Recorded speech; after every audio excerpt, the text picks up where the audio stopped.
그냥 그렇습니다. 저는 항상 기쁘게 살고 있습니다. 그리고 항상 감사하게 살고 있습니다. 오늘 아침에 집을 나서면서 주차된 차 지점까지 걸어가며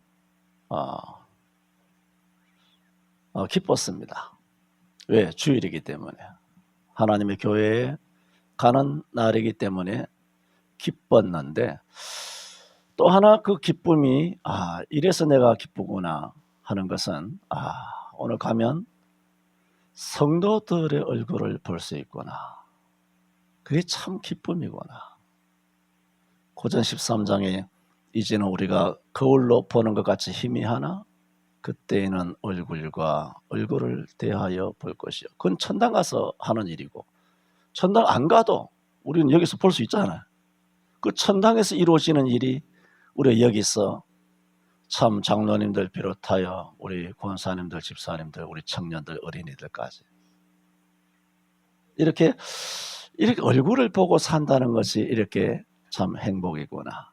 그래 전에도 말씀드리고 각자의 다 가정마다 어떤 철학이 다르고 지론이 다르겠습니다만은 저는 일찍부터 그런 이야기를 했습니다.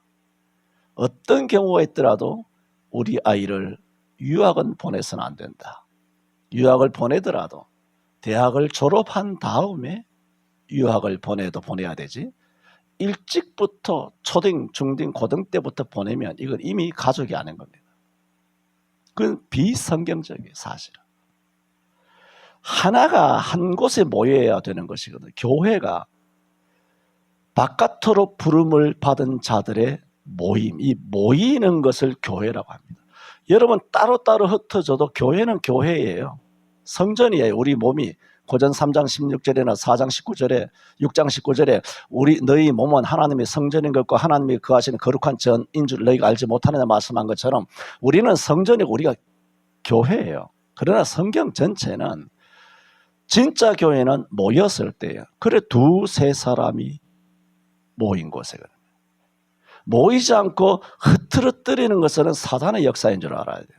모이는 역사가 성령의 역사란 말입니다. 그래서 내가 오늘 아침에 나오면서 내가 왜 기쁘지 하면서 체크를 해보니까 교회니까 예배니까 주일이니까 당연하지만은 내가 사랑하는 여러분의 사랑한다는 말 잘 안 쓰는 거 알죠? 오늘 내가 갑자기 노망이 들었나 왜 갑자기 여러분을 제가 사랑한다고 이렇게 말하고 하여튼 참 정말 보고 싶은 얼굴들을 이렇게 일주일 만에 보지만은 한 번에 다 이렇게 뵐 수 있지 않습니까? 사랑합니다. 사랑합니다. 그래서 제가 마음이 아주 좋았습니다. 오늘 예레미야서입니다. 예레미야 선지자는 유다의 19왕 중에 마지막 참 훌륭한 왕이죠. 다윗 이후에 다윗과 같이 하나님의 말씀대로 법도대로 행한 유일한 왕이었던 요시야 왕의 아들. 그때부터는 유다는 참으로 암흑기로 접어들게 되고 결국은 BC 586년 바벨론에 의해서 철저하게 나라는 패망하게 됩니다. 그 요시야의 아들 여호야김에서부터 마지막 왕인 시드기야 왕에 이르기까지 유다의 마지막 암흑의 역사의 시대에 유다의 범죄에 대하여 그 다음에 유다가 멸망할 것에 대하여 하나님의 말씀을 선포한 마지막 선지자 예레미야입니다. 그런데 오늘 드리고자 하는 이 1장의 말씀은 1장 자체가 그렇죠. 소명장이죠. 이런 예레미야, 그런 혼란한 시대 때에 하나님께서는 예레미야를 어떻게 쓰셨는가? 예레미야를 쓰시기 위하여 하나님께서는 예레미야를 어떻게 불러서 세우셨는가? 발탁하셨는가? 저는 오늘 1장 5절에 있는 내가 너를 복중에 짓기 전에 너를 알았고 너가 태에서 나오기 전에 너를 구별하였고 너를 열방의 선지자로 세우노라. 예레미야 1장 5절 말씀을 중심으로 말씀을 드릴 때에 너를, 이런 제목으로 말씀을 드리고자 하는 것은 5절에 너를이란 말이 4번이나 나옵니다. 내가 뭐를? 너를. 얼마나 감동적인 말이면 너라는 겁니다.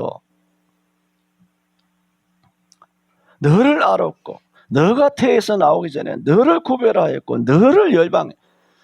나라는 거예요. 나. 5번이나 한 절에 남이 아니라 바로 너다. 바로 너가 내 사랑하는 아들이다. 바로 내가 너를 지명하여 불렀다는 거예요. 내가 너를 복중에 지키지 알았다는 거예요. 너를 구별하여 선지자를 세웠다는 겁니다. 저는 오늘 너를이라 제목을 통하여 3가지로 말씀을 드리는데, 먼저 드리고 싶은 것은 복중에 짓기 전에 그랬습니다. 시편 139편에 15면 주께서 내 장부를 지으시며, 내 속에 있는 5장 6부 있지 않습니까? 주께서 내 장부를 지으시며 모태에서 나를 조직하셨나이다. 내가 주께 감사하오면 나를 지으심이 신묘막측하시니라. 여러분은 하나님의 전능한 작품입니다. 하나님께서 천지 만물을 6일 만에 다 만드실 때마다 좋았더라 하셨어요. 근데 사람을 다 만드신 다음에는 심히 좋았더라 하셨어요. 하나님께서 사람과 관계없이 첫째 날부터 좋았더라 하셨을 때 전능하신 하나님이 만드신 거잖아요. 말씀으로 만드신 전능하신 하나님이 만드셔놓고 좋았더라 하셨을 정도, 하나님 앞에 좋았더라는 평가, 좋았더라라고 하는 그 결과에 대한 어떤 당신의 그 인정을 받을 정도의 만들어진 것은 얼마나 좋았으면 하나님이 좋았더라 하시겠어요. 그런데 유독 사람을 만드신 다음 천지 만물을 완성한 다음에는 심히 좋았더라 하셨으니, 사람이라고 하는 존재는 전능하신 하나님의 전능한 힘을 다 쓰신 거예요. 우리를 만들 때. 여러분이 전능하신 하나님의 그 어마어마한 전능한 능력을 다 써가지고 만든 생명체가 우리라는 거예요. 그러므로 하나님은 우리를 절대로 못 포기하시죠. 그래서 예수님을 보내신 거예요. 하나님께서 전력을 투구하여 만든 인간이 범죄하여 지옥에 가지 않도록 그 중에 구원하시기 위하여 하나님 당신 자신인 예수를 보내주신 거예요. 그래서 우리를 구원하셨잖아요. 이것을 139편에 말했지 않습니까? 주께서 내 장부를 지으시며 모태에서 나를 조직하셨다. 다 이렇게 조직하셨다. 전능하신 능력으로 뇌를 만드시고 우리의 모든 온갖 혈관, 근육, 신경계, 근육계, 모든 골격들 어마어마하잖아요. 여러분의 존재가 전능한 하나님의 이 창조물이에요. 한 사람 한 사람이. 하나님이 가장 기뻐하는 피조물이거든요. 그러니까는 사단은 하나님의 가장 최절정의 작품이 사단에게는 원수인 거예요. 사람을 죽이내는 거예요. 작금에 보고 있는 여러분의 현실입니다. 어떻게 해서든지 사람을 죽이려고. 그래서 제가 자주 말씀드리지 않습니까? 이건 좌우의 문제라든가 지역의 문제가, 가치관의 문제가 아니라 전능하신 여호와의 편이냐 사단의 뱀새끼냐는 거예요. 이게 29년 30년 끊임없이 복음을 증거한 그 핵심이에요. 여호와의 편에 설 것이냐 마귀의 편에 설 것이냐. 목사 새끼들도 마귀 편에 선 뱀새끼들이 수두룩하지 않습니까? 그거는 목사 새끼죠. 왜? 뱀새끼니까. 구약의 선지자들 중에도 뱀새끼가 얼마나 많습니까? 신약의 바리새인과 제사장과 레위인들을 향하여 주님께서 뭐라 그랬습니까? 마태복음 23장 23절에 33절에 뱀이요 독사의 새끼라고 그랬어요. 마태복음 24장에는 화 있을진저 7번이나 7번은 완전수 아닙니까? 예수님께서 진노하여 화 있을진저라고 당시 종교 지도자를 향하여 주님께서는 일침을 날리신 겁니다. 책망하신 겁니다. 예루살렘 성전을 여권을 만들어가지고 성전을 다 엎어버렸지 않습니까? 강도의 소굴을 만들었다고 주님께서 뿌리 이만큼 나신 거 아닙니까? 성스럽고 온유하고 거룩하고 사랑이 많으시고 인자와 자비의 극치를 달리시는 전능하신 예수님께서 뿌리 나셨다란 말입니다. 여러분이 예수보다 사랑이 많습니까? 평안이, 인륜이, 난민이니 환경이니 이따위 거짓부릉에, 야, 이거는 지가 신이야. 예수님도 예배당을 엎어버렸는데 서로 사랑하지. 그 예수님은 뭐가 되는데 그러면? 예수님 웃기는 상황이 벌어지는 거 아닙니까? 아, 예수님 그러시면 안 됩니다. 사랑하셔야죠. 뭐 예배당 이 거룩한 성전을 이렇게 엎어버리고 주님께서 신발 신고 들어오고 말이야. 노건 만들어서 다 엎어버리고 말이야. 사람들 쫓아버리고 비둘기 날아다니면 먼지가 막 푸드득하고 날고 말이죠. 애들이 얼마나 놀라겠습니까? 주님이 그런 생각 없는 행동 때문에 예배하는 주일학교 애들이 얼마나 놀라겠느냐. 초신자들이 얼마나 상처받아서 다시는 예수 안 믿겠다, 다시는 교회 안 나오겠다, 왜 고함을 외치느냐 말입니다. 이 따위 자칭 선하고 성스럽고 인격이 고매한 그런 마귀적인 얼굴을 해가지고 강단에서 성도들로 하여금 인본주의 성도 뱀새끼들로 만드는 것이 오늘날 목사가 아니냐 말입니다.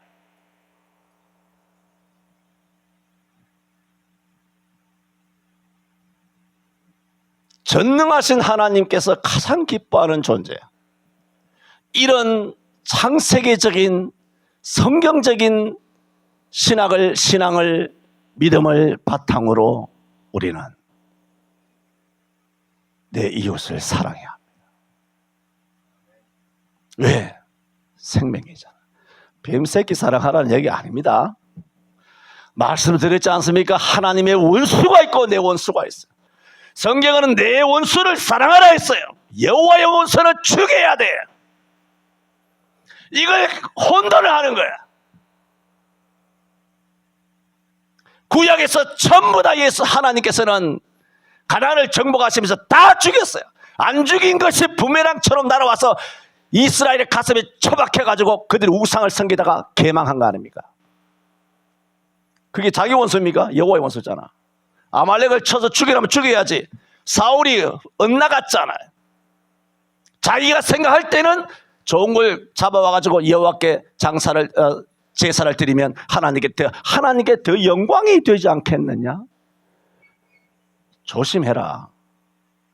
이게 은혜로 하자, 하나님께 더 영광이 되지 않겠느냐 하는 당신들의 그 생각하는 그 수준 자체가 얼마나 인본주의적인 가치관인 줄 알아? 성경을 모르면 은혜로 합시다. 하나님께 더 영광이 되지 않겠습니까? 이런 당신들의 모든 판단 하나하나가 사단에게 휘둘리는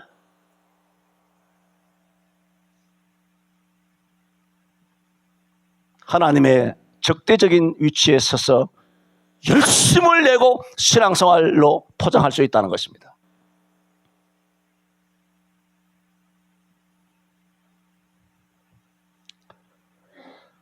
다시 말씀드립니다. 주께서 내 장부를 지으시며 모태에서 나를 조직하셨나이다. 다 그래.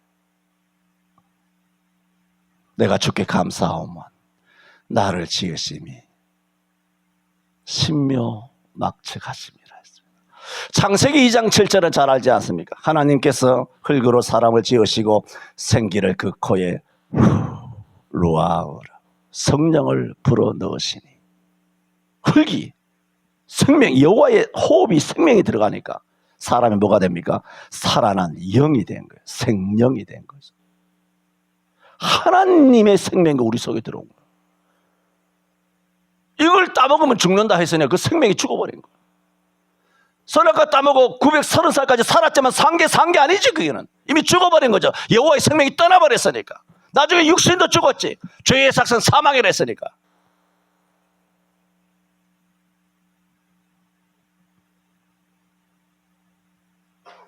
이렇게 저와 여러분을 지으심은 분명 우리 아버지 하나님이신 줄로 믿습니다. 그런데 이 하나님께서 이렇게 지으신 것에 대해서는 우리가 다 동의가 되잖아요. 믿음이 있으니까. 또 성경에 말씀하셨으니까.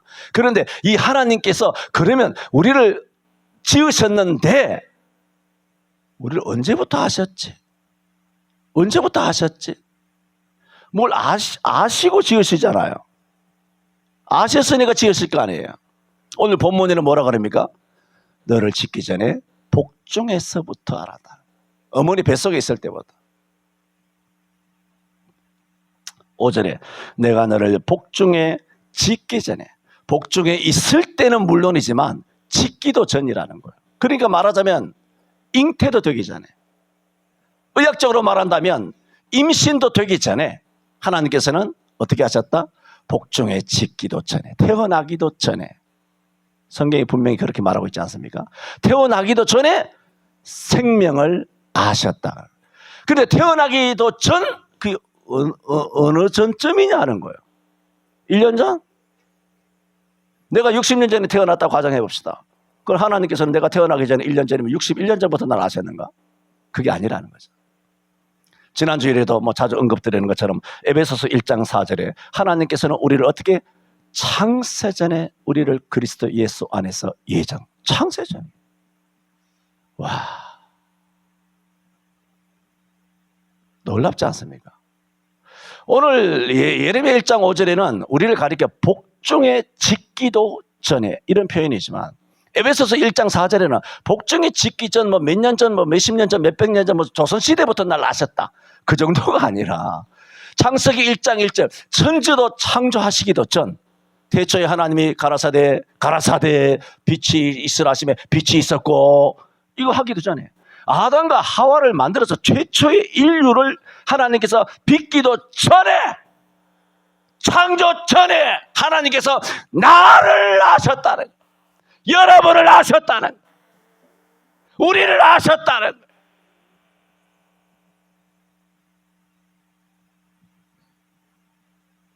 지난번에도 말씀드렸던 것처럼 아셔야 합니다. 전능하신 하나님께서는 여러분이 나중에 순종하고 훌륭한 그리스도인으로 성장할 것이기 때문에, 여러분이 나중에 충성하고 헌금을 많이 할 것이기 때문에, 여러분이 도덕적으로 윤리적으로 세상의 소금이 되고 빛이 될 것이기 때문에 저와 여러분을 알고 선택한 거 아닙니다. 미래 가치에 투자한 거 아닙니다. 아담과 하와가 범죄하여 선악과를 따먹고 죽어가고 내가 예수 그리스도를 십자가에 못 박아 죽일 수밖에 없다는 사실을 다 알고도 이런 일들이 벌어지기도 전에 이런 엄청난 십자가의 고난을 당신은 부담할 것을 결정하시고, 그럼에도 불구하고 내가 너를 지명하여 불렀다, 내가 너를 안다 하신 거예요.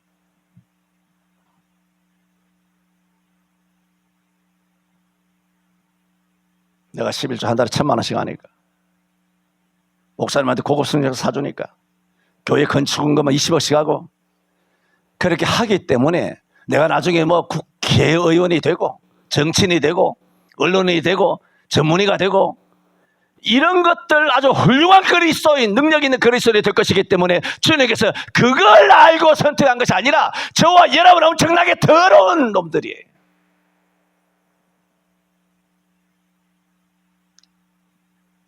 여호와의 원수죠, 사실은. 그걸 아시고도 내가 너를 복중에 짓기 전에 너를 알았고 창세전에 그리스도 안에서 너를 예정하사 말씀하셨습니다. 그러므로 하나님께서 우리를 아시고 선택하신 것은 하나님의 은혜의 행동입니다. 저는 첫 번째 말씀드렸습니다. 우리를 어떻게 아셨는가? 복중에 짓기도 전에. 두 번째로 너를 아셨다 그랬습니다. 모두에도 말씀드렸던 것처럼 5번이나 예레미야를 향하여 너. 여러분, 이것이 예레미야에게만 해당하는 말이라면 굳이 성경에 기록할 필요가 없잖아요. 성경에 왜 기록합니까? 성경에 기록한 것은 당신의 아들들 보라고, 들으라고, 깨달으라고, 너희도 똑같이 내가 너를 지명하여 불렀다라고 그 당신의 어떤 중심과 생각과 의사를 우리들에게 전달해 주는 거 아닙니까? 예레미야만 이런 거 아니야. 나도 이런 것이야. 너희들도 이런 것이야. 그걸 해 주시기 위하여 성령으로 성경에 기록한 말씀 예레미야 1장 5절 아닙니까? 전부 다지만 그러므로 내가 너를 지명하여 불렀다는 이 너를 내가 너를 구별하였다. 너를 선지자로 세웠다. 바로 너.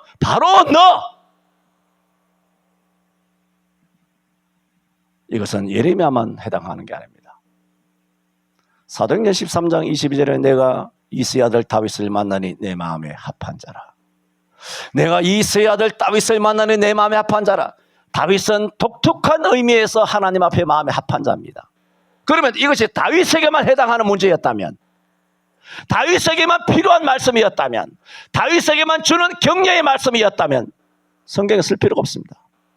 이런 말씀을 통하여 너희도 이런 말씀 속에 있다. 너희도 이런 사람이 되라. 성경에 있는 모든 말씀 중에 너라고 하는 우리에게 해당되지 않는 말씀은 하나도 없습니다. 모든 말씀은 저와 여러분에게 주는 말씀이에요. 목사에게 주는 말 아닙니다. 교회 형식 몸무게 많이 나가는 중직자라고 하는 이런 중직자라는 용어조차도 난 싫어하지만은 그런 인간들에게 주신 말씀이 아니라 말입니다.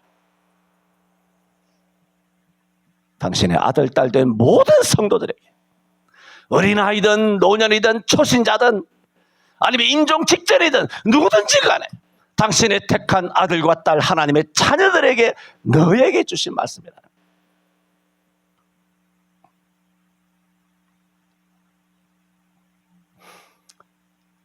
시편 147편 7절에도 저가 별의 수효를 계수하시고, 하늘의 별이, 이거 뭐 다 설명하자면 그것도 막 아시잖아요. 하늘의 별이 어마어마하다. 전능한 하나님의 숫자만큼 많다는 거. 바닷가의 모리알보다 더 3배, 4배 많다는 거. 과학자들이 다 증명했잖아요. 호수에 있는, 시내에 있는, 바닷가에 있는, 오디양 육대지에 있는, 해운대에 있는, 해수욕장에 있는 그 모리알 숫자보다 하늘의 별의 숫자가 3배 이상이 많아요. 와, 정말 기절할 일 아닙니까? 하나님께서 그 하늘의 별의 수요를 계수하시고 147번에 저희를 다 이름대로 부르시는도다 그랬어요. 별을 그 각각 이름대로 가가지고 그 모래에다가 이름 다 지어보세요. 개새끼 7마리, 8마리, 12마리는 이름을 다 지어줄 수 있어요. 근데 해운대에 있는 모래 하나마다 여러분 이름을 한번 다 지어보세요. 이름을 그 해운대에 있는 모래만이라도 이름을 다 지을 수 있으면 여러분은 능력자입니다. 가능합니까? 이름도 다 못 짓습니다. 만드는 것은 고사하고 이름이라도 한번 지어봐라. 불가능하죠. 그런데 그 어마어마한 하늘의 별들을 하나님께서 수요를 계수하신다. 계수하신다는 건 뭡니까? 하나도 안 잃어버린다는 거예요. 하나님 거라는 거죠. 하나님 것이 아니면 막대 밑으로 지나가는 그런 염소들, 양들, 그거 다 숫자를 헤아리지 않습니까? 누가복음 15장에 양 100마리가 있는데 한 마리가 잃어버려서 양 한 마리를 찾도록 찾아다녔다. 그거 뭡니까? 양은 목자의 수를 잊어버리지 않습니다. 목자 거라는 거죠, 양이. 그리고 하늘의 별을 계수한다는 것은 하늘의 별이 누구 거란 겁니까? 하나님 거예요. 수성도, 금성, 수금지와 목도, 천해명, 이 모든 해왕성이든 금왕성이든 명왕성이든 토성이든 간에 전부 다 누구 것이냐? 하나님 거예요. 지구도, 달도, 태양도 누구 거? 우리 아버지 거예요. 그걸 다 이름을 지어 하나님께서 각각 불러내시는 거예요. 요한복음 10장 4절에도 목자가 그를 위하여 문을 열고 양은 그의 음성을 듣나니 그가 자기 양의 이름을 각각 불러 인도하여 내느니라. 그게 뭡니까? 너 나와. 너 나와. 암흑의 출석부를 부르듯이 우리 한 사람 한 사람을 향하여 주님께서는 어떻게 하시느냐? 내가 너를 그렇게 말씀하십니다. 하나님께서 우리의 이름을 이렇게 불러주신다는 것입니다. 마지막 세 번째로, 첫 번째 뭘 말씀드렸습니까? 하나님께서는 복중에 짓기 전, 창세전부터 우리를 아셨다. 두 번째는 아신 존재가 누구냐? 너라는 거예요. 너라는 거예요. 하나님께서는 뭉뚱그려서 무리 중 한 무리를 이야기하는 것이 아니라 우리 각 개개인 한 사람 한 사람을 향하여 각각 이름을 불러 인도하여 낸다고 합니다. 목자가 양의 이름을 각각 불러 인도하여 낸다면 우리가 양보다 못합니까? 전능하신 하나님께서 우리의 이름을 각각 불러 인도하여 내시는 줄로 믿습니다.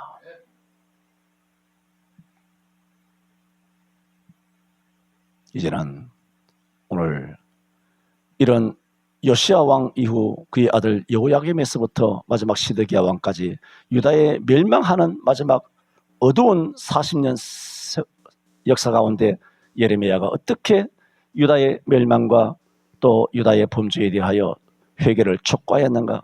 그 메시지가 예레미야서라 말씀하셨고, 그리고 모두에 말씀드리면서 이런 예레미야를 어떻게 하나님께서 발탁하여 세우셨느냐, 그 말씀을 오늘 드린다고 서론의 말씀을 드렸습니다.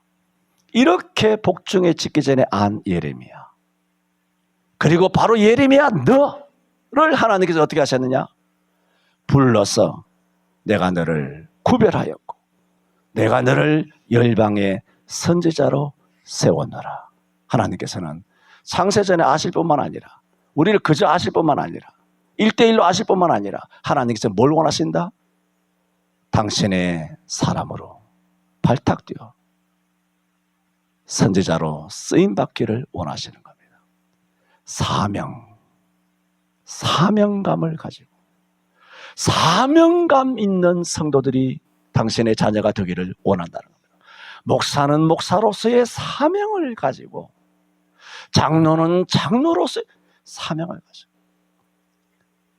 권사는 권사로서의 사명을 가지고, 집사는 집사로서의 사명, 그냥 직분의 이름, 뭐 청년이다, 뭐 젊다, 뭐 은사가 있다, 뭐 예수 오래 믿었다, 모태신앙, 그 사명 아니잖아.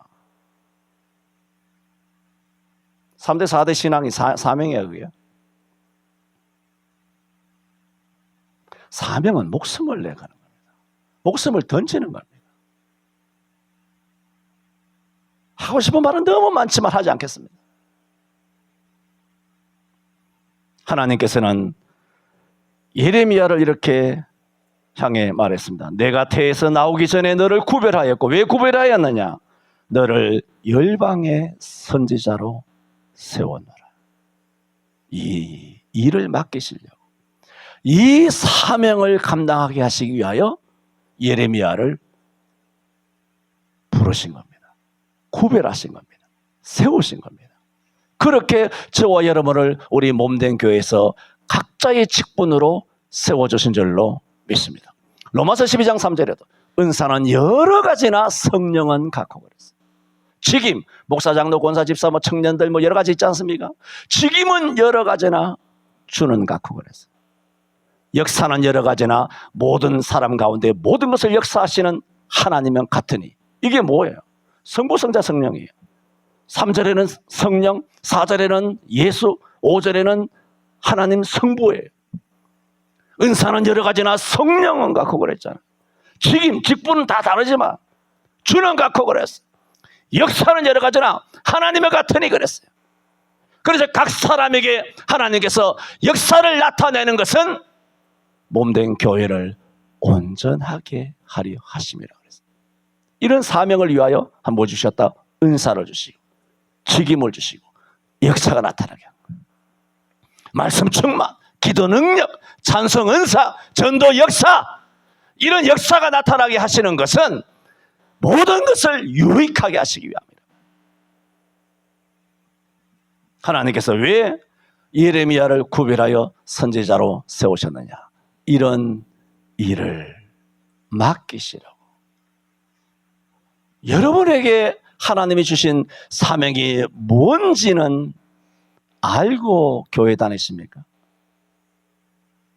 지금 이 나이가 되도록 여전히 자기 사명이 뭔지도 모른다면, 아니 119가 자기 뭔 일 하는 건지도 모르고 말이에요. 군인이 자기 하는 일, 경찰이 뭐 하는지를 모르고 있어요. 목사가 도대체 뭐 하는 일인지. 목사는 개잖아요. 짖는 개, 도둑이 오면 짖는 거 아닙니까? 요한복음 10장에 말하지 않습니까? 나는 선한 목자라, 선한 목자는 양들을 위하여 목숨을 버리거니와 싹구는 목자도 아니요 양도 제 양이 아니라 이리가 오는 것을 보면 양을 버리고 달아나다니, 달아나는 까닭은 저희가 싹구는 까닭이라 그랬어요. 목자는 뭡니까?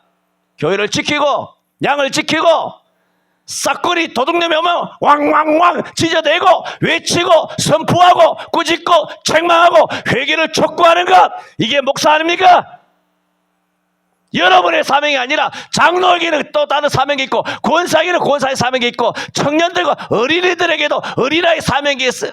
예수님 때도 어린아이들은 예수님께서 성전에 들어올 때 어린아이들이 다 찬송하면서 호산나 다윗의 예수여 라고 어린아이들이지만 주님을 찬송하는 그 사명을 감당하고, 길을 지나가면 어린아이들이 복받기 위하여 엄마 아빠랑 함께 예수님 앞에 다가와서 머리에 손을 얹어 축복해 주기를 바라는, 어린아이는 어린아이 수준의 사명이 있고,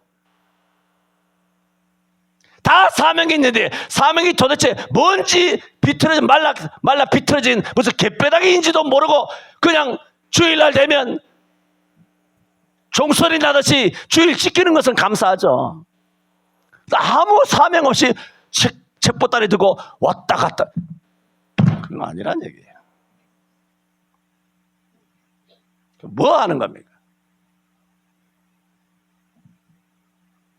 하나님께서 그걸 이야기하려고 그렇게 살라고 예레미야 1장 5절에 예레미야에게 내가 너를 복적에 짓기 전에 너를 알았고 너가 태에서 나오기 전에 너를 구별하였고, 이런 입 아프게 쭉 이야기하신 것이 아니라, 이런 말씀을 앞에 말씀을 하시는 것은 내가 너를 열방의 선지자로 세웠노라.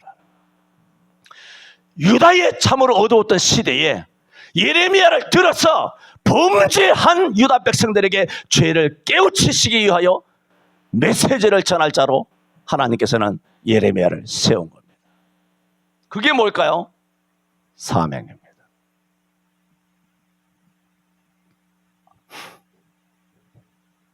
하지만 하나님 앞에 직분만 거창하게 받은 사람들이 대한민국 교회에 꽉 차 있잖아요. 그런 사람들의 특징이 뭐냐? 그런 사람들의 특징은 하나님에 의해서 움직이는 것이 아니에요. 오늘 예레미야 보세요. 7절에 여호와께서 내게 이르시되, 예레미야가 아이고 사명을 받자 예레미야가 선뜻 삼켰나요? 아니에요. 6절에 가로되 내가 슬프도소이다 주 여호와여 나는 아이라 말을 할 줄 알지 못하오며 하면서, 모세가 하나님께 부름을 받았을 때 호렙산에서 나는 말을 하지 못합니다 하는 것처럼 사명을 덥석 기쁘게 받아들이지 않았죠. 그렇게 주님께서 7절에 꾸짖지 않습니까? 여호와가 내게 이르시되 너희는 아이라 하지 말라. 내가 보세요 너를 누구에게 보내든지 너는 가라. 내가 무엇을 명하든지 너는 말할지니라. 그리고 너는 사람을, 세상을, 정치를, 권력을 두려워하지 말고, 그리고 뭐라고 말합니까? 9절에 내가 내 말을 내 입에 두었노라. 그러므로 진짜 사명자는 뭐냐면, 진짜 사명감이 있다면 사람의 말이나 다수나 아주 쓰레기 같은 시대정신이나 여론에 촉각하면서 세상 사람들이 우리 교회를, 이웃 사람이 우리를 욕할까? 그런 것에 영향을 절대 받지 않고 어디에만 영향을 받느냐? 하나님께만. 정말 여러분에게 사명이 있느냐 사명이 없느냐는 그것이 척도입니다. 그 리트머스 시험지와 같아요. 여러분 사람의 직장에, 환경에, 주변에, 마누라한테, 아들과 딸에게, 며느리가 사위에게 영향을 받느냐? 마태복음 10장 37절 아비나 어미를 나보다 더 사랑하는 자는 내게 합당치 아니하고 또 아들이나 딸을 더 사랑하는 자도 내게 합당치 요즘 손자 손녀들에게 물고 빨고 휘둘려가지고 그 그렇게 살아가는 사람은 얼마나 많습니까?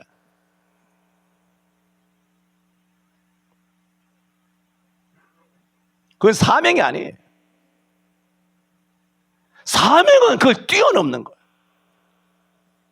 내 혈연과 지연과 환경과 정치나 가치관에 영향을 받는 게 아니에요. 오직 100%, 순도 100% 하나님 말씀에만 영향을 받는 줄 믿습니다. 그래서 바울도 갈라디아 1장 1절에 자신의 사도됨을 이렇게 정의했습니다. 내가 사도된 것은 사람에게서 난 것도 아니요 사람으로 말미암은 것도 아니라. 또 갈라디아 그 1장 11절 12절에 보면 내가 전한 복음이 사람의 뜻을 따라 된 것이 아니라 내가 오늘 전하는 설교가 사람의 뜻을 따라. 아이고 우리 장로님 이 말 전하면 뭐 어떻게 하지 않을까? 아이고 우리 교회 뭐 이혼한 사람도 많은데 이거 전하면 이렇게 뭐 어떻게 상처받지 않을까? 사람의 뜻을 따라 난 것이 아니라고요. 사람에게서 받은 것도 아니요 사람에게서 배운 것도 아니라 그랬어요. 그게 뭔지 아세요? 그게 설교입니다.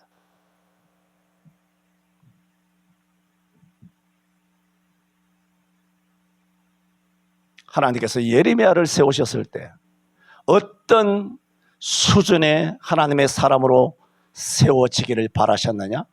이겁니다. 그래서 하나님께서 아까 말씀드린 것처럼 내가 너를 누구에게 보내든지 너는 가며 내가 너에게 무엇을 명하든지 너는 말할지니라. 내가 너 입에 말을 넣어주는 대로 너는 외치라는 거예요. 청중이 어떤 생각을 하고 있는지, 청중이 불호감을 갖고 있든지, 반발하든지, 돌을 들어 치든지, 욕을 하든지, 비토를 하든지, 악플을 달든지 너는 외치라는 거예요. 그게 뭡니까? 그게 주의 종이에요. 그게 사명자라고요. 강단에 선 목사는 그런 사명을 감당해야 되고, 장로님들로서의 사명을 감당. 권사, 선교사, 집사, 청년, 어린아이, 중고, 젊은이든 늙은이든 할 것 없이 각자가 있는 곳에서 사람을 두려워해서는 안 됩니다. 잠언 29장 20절에도 말한 것처럼 사람을 두려워하는 자는 올무에 걸리게 되려니와 여호와를 의지하는 자는 안전하리라 그랬습니다. 이런 한국교회, 이런 5,100만 되어서 하나님이 보호하사 우리나라 만세되는 그런 오늘 장로님 기도하신 것처럼 신령한 영적 봄이 오게 하여 주옵소서. 민족과 국가를 위하여 통성하여 또 자신의 사명감이 있는지 사명감을 돌아보며 통성하여 기도합니다.